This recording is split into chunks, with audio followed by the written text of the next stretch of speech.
Make America great again বা মাগা লেখা টুপি পরে রবিবার ভিডিও শেয়ারিং অ্যাপ টিকটকের আবারও ফিরে আসা উদযাপন করেছে টিকটকের জনপ্রিয় তারকা ইনফ্লুয়েন্সাররা।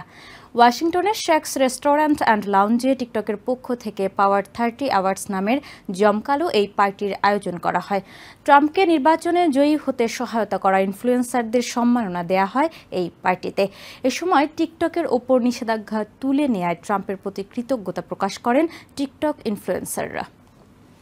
নানা নাটকীয়তা শেষে আবারও চালু হয়েছে দেশের অন্যতম জনপ্রিয় সামাজিক মাধ্যম টিকটক। নিজের সামাজিক মাধ্যম ট্রুথ সোশ্যালে টিকটককে বাঁচাও লিখে প্রেসিডেন্ট ইলেক্ট ডোনাল্ড ট্রাম্পের দেয়া মন্তব্যের পর বন্ধ হওয়ার কয়েক ঘন্টা পরই আবার চালু করা হয় অ্যাপটি।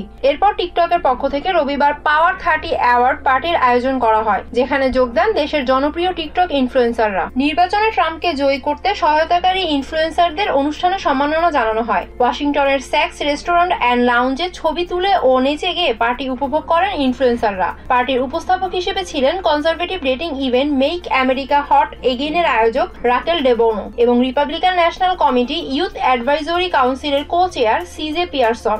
এ সময় 2024 নির্বাচনকে প্রথম ইনফ্লুয়েন্সার নির্বাচন হিসেবে অভিহিত করেন পিয়ারসন। এবারের নির্বাচনে 18 থেকে 29 বছর বয়সী ভোটারদের মধ্যে 43% ভোট পেয়েছেন ট্রাম্প, যা 2020 সালের চেয়ে 7 পয়েন্ট বেশি। ট্রাম্পের প্রশংসায় পঞ্চমুখ ছিলেন পার্টিতে আসা জেনজি ইনফ্লুয়েন্সাররা। ডোনাল্ড ট্রাম্প রবিবার বলেন, দেশে টিকটকের 170 মিলিয়ন ব্যবহারকারী রয়েছে, তাই আমেরিকা এই ভিডিও শেয়ারিং অ্যাপটি আবারও চালু করার জন্য যৌথ উদ্যোগ গ্রহণে আগ্রহী। টিকটকের পক্ষ থেকে ব্যবহারকারীদের উদ্দেশ্যে দেয়া এক বার্তায় বলা হয়, প্রেসিডেন্ট ট্রাম্পের প্রচেষ্টার প্রভাবে দেশে টিকটক আবার চালু করা সম্ভব হয়েছে।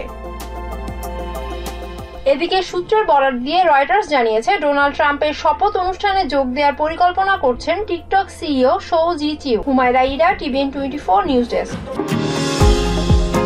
নিউ ইয়র্ক থেকে সম্প্রচারিত TVN 24 টেলিভিশন বিশ্বজুড়ে বাঙালির কণ্ঠস্বর।